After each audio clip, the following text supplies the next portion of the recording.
All right, Darren with Confident Home Solutions, licensed general contractor, builder, remodeler in North Carolina. Gonna give you a tip here. We're doing some octagon. What are those? Hexagon. Hex. Oh my goodness. Let me see. Octagon's 8, right? Yeah, I'm Hex is 6. Oh no. Yeah, hexagon. I've been out of school too long. Uh-oh. All right, so Harley is putting some hexagon tile in. Yes, sir. You see we got our line straight down through here. Now I did double check. I went back to the threshold to see how square it was. But we just pulled off from that wall to get us our center line. Okay, so I measured actually from here over and just split the measurement.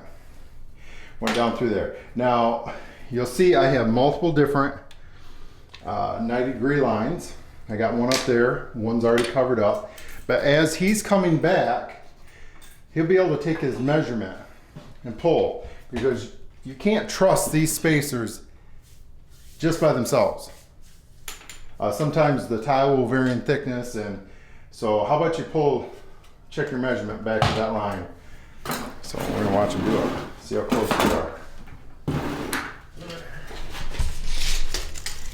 we are. Closer or further? Well, yeah, Further it doesn't matter. Looks like 19. 3/4, right? Getting a little bit off. Okay, so he's gonna have to compensate for that. So 19 either, and 5/8. so it's actually 19 5/8. 19 and 9/16. Yeah, so he's off a 1/16 of an inch. So we can compensate for that. If you don't, if you just trust your spacers by themselves, as you get out here, it doesn't matter that much back there. But when we come up and try to hit this threshold. Okay, I was able to achieve it this time. I did knock him back a little bit. What'd you do? Well, sometimes what the mud will do is whenever a tile is set, it'll kind of like move a little bit. So And all I did was reposition it where I had originally Yeah. set it. And You then got your line? So It's that's why I have these different lines coming back through here, because as we come back, we can check them there.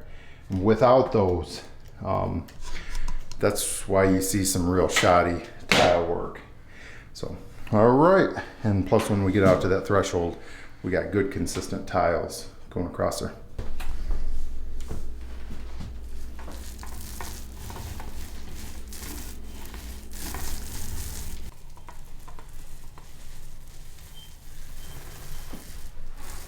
Okay, so we got the popcorn ceiling up here that we had to blend in. The reason why we had to blend in, you originally saw that we had soffit there. We were gonna leave the soffit. I showed you we cut that up with the track saw. Of course, part of remodeling, things changed. So we decided to remove the soffit.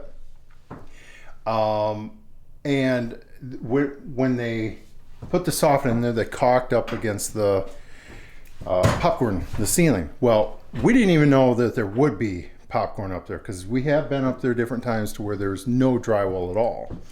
So we looked out, there was some popcorn up there. But there was a small little line down through there where the soffit ran into the drywall. So after removing that small line, it was basically a caulk line, we ended up having to blend in some popcorn. Now our popcorn's a little heavier over here, but it's heavier in different areas, and that's not even involving us. So I brought it out here, I blended it out, I got about 4 feet out, and kind of lightened up. Harley's priming this. And one thing that we're going to do is we're going to put on about 3 to 4 coats, well, not 3 to 4, 2 to 3 coats of paint afterwards on that area, and we'll blend it in. One of the advantages with doing that is the paint will get on the sides of the popcorn and will make it flow out, and will make that area not look as heavy. Now we're using just a ceiling white, but basically it's a base ultra white from Sherwin-Williams right there. But Our favorite paint being the Behr purple label ceiling white. That's our go-to if we have flat ceilings. Love that paint. It's probably the most consistent white out there. If we had issues with this popcorn ceiling, you know, I really wanted to tone it down, I would use the Kilt's gold label. That's a high build primer, especially if there's any discolorations in there, and it's latex. It's not oil based. Too much? Yep. It is? No. Ready? Oh! All right, cabinet day. So he got this painted. One of the reasons why we've chosen to paint is I can't show you from the top side, but I can show you, well, I can't show you from the bottom side. I can show you from the top side. You see that little bit of gap? Well, that's going to be showing on the bottom. So let's say you're leaning over. Let's say you're a person that's not real tall and you're leaning over on your counter. Unless you go up there with a brush, a real small brush, and paint up inside there, it's going to be visible. Records right there of cabinets, and I'm figuring out my layout right here as far as across from the window, because for me that's probably the most important thing, is making sure that I give the most amount of gap on the windows. I hate when cabinets are shoved up against the casing there.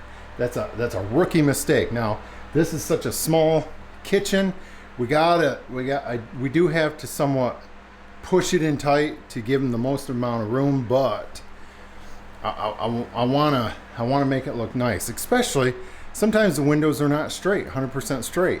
So the further you can push that cabinet back, giving yourself, you know, a little bit of room. Let's say this is off a 1/4 inch or so, it will give you more forgiveness. If you got the cabinet shoved right up there, you know, 1/2, 3/4 inch, and then this is off a 1/4 inch, you're gonna have a pie shape. Do you agree? Yeah. That we're actually going to screw these together and hang these up as a whole. We, you know, if they're bigger cabinets, a couple bigger cabinets, we won't do that. It's too much strain on them. Since this is a little 12 inch, 27 inch, we'll be able to do that, and that will finish off that side. That's cool. What are you doing? I'm taping up these levels. Why am I taping up the levels? Because we have finished cabinets. And why do you want to... What is that? That is a perfect example right there. There's something on there. There's something that would mar up your cabinet. It's actually a pretty good example, because there's different times when we're doing mortar work and concrete and stuff, and it gets stuck on there. We do have a dummy door going over here, and we're going to put a filler. That way it trims it out. I don't know if you see there's a little ledge. We buy skins, and that way we can flush it out. So that way when we put the dummy door on, it gives it a finish, a smooth finish there. That's what you do. That's what pros do. That's fine. I'm okay with that. Pulled together fine? What? You want me to back it Yeah, out? that's good.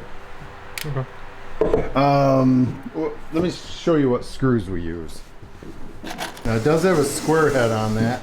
I'm not real excited about that, but he pre-drills them.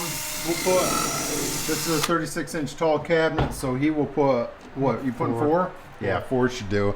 We typically, if we have an option, since this is going to be the least visible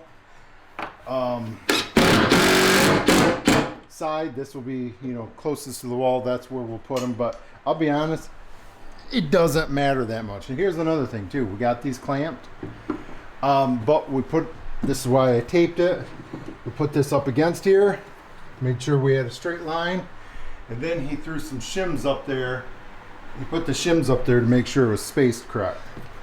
What'd you just say? The biggest part in this whole process is having the perfect size drill bit matched to the screw, because... Hold on here. What you talking about? Show it to him. So, this drill bit has to be just smaller than the threads. Okay. Especially with cabinets like these, or else you'll split the wood, or often what will happen is if you have too small of a drill bit, when it'll go in there, one of the sides will be kicked out. Oh yeah. So maple's a little bit more forgiving, but you get dealing with hickory or oak or some of the hardwoods. Now they're going to be a little bit fussier. Maple's super easy, and you very seldom catch a grain. Most times it flies right through. So, all right. So here's that skin. You can see the thickness right here is I don't know. It's a heavy 8, 3/16. Either way, it fills that gap. It's got a couple nicks here, but it comes in a 3 foot by 8 foot skin, and we just started getting them on every job we do, because we seem to always use this stuff for different areas. Now we always finish out our ends if we're using dummy doors. Now this woman's she's getting a surprise because she doesn't realize these dummy doors are coming, but everybody likes them. Everyone does. So yeah, so I'm gonna true this up, give myself a new line, and then I'll measure over. I think it was just under 11 1/4. Yeah, and get my first filler up there. Here it goes.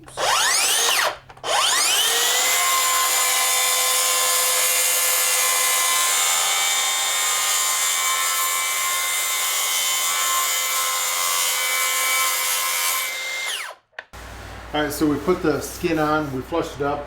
We used a pin nailer. If you don't know what a pin nailer is,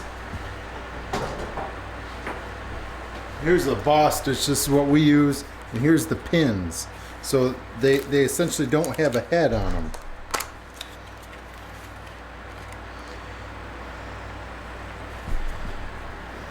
I don't know if that'll focus, but either way, it's really small. It's almost like a needle. It's just enough, and we shot them in here in the center, and then the door will finish holding that skin together. Now if it was a larger skin, we'd glue it in different areas, have other methods of holding it, but this will be fine here. You're not going all the way to the top? Okay, that's fine. Staying away from the joint. That's right. It's actually smart what he just said.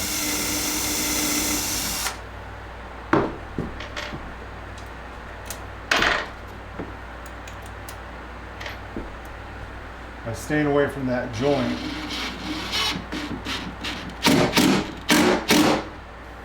All right, let's go down.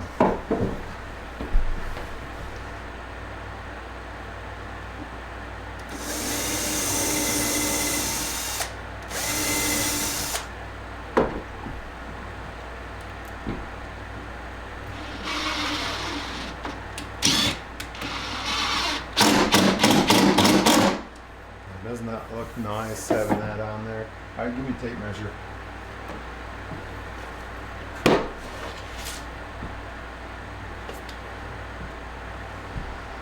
10 1/8, and then measure up from your other one. Yeah, so what we're doing is we're measuring to the face frame to the center portion of that door frame. Harley was exactly right. He mentioned about staying away and from running a screw. I almost made that mistake about running the screw in there, because possibly could have split that. So he stayed ways down. This adds so much more detail, adding this faux door, whatever you want to call it, on the end. What's up? I'm ready to do it. Have at it.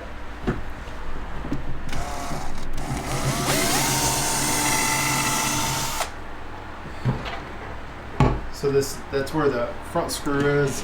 He measured down because you want to make sure your heights are the same, because you will catch that. That'll point.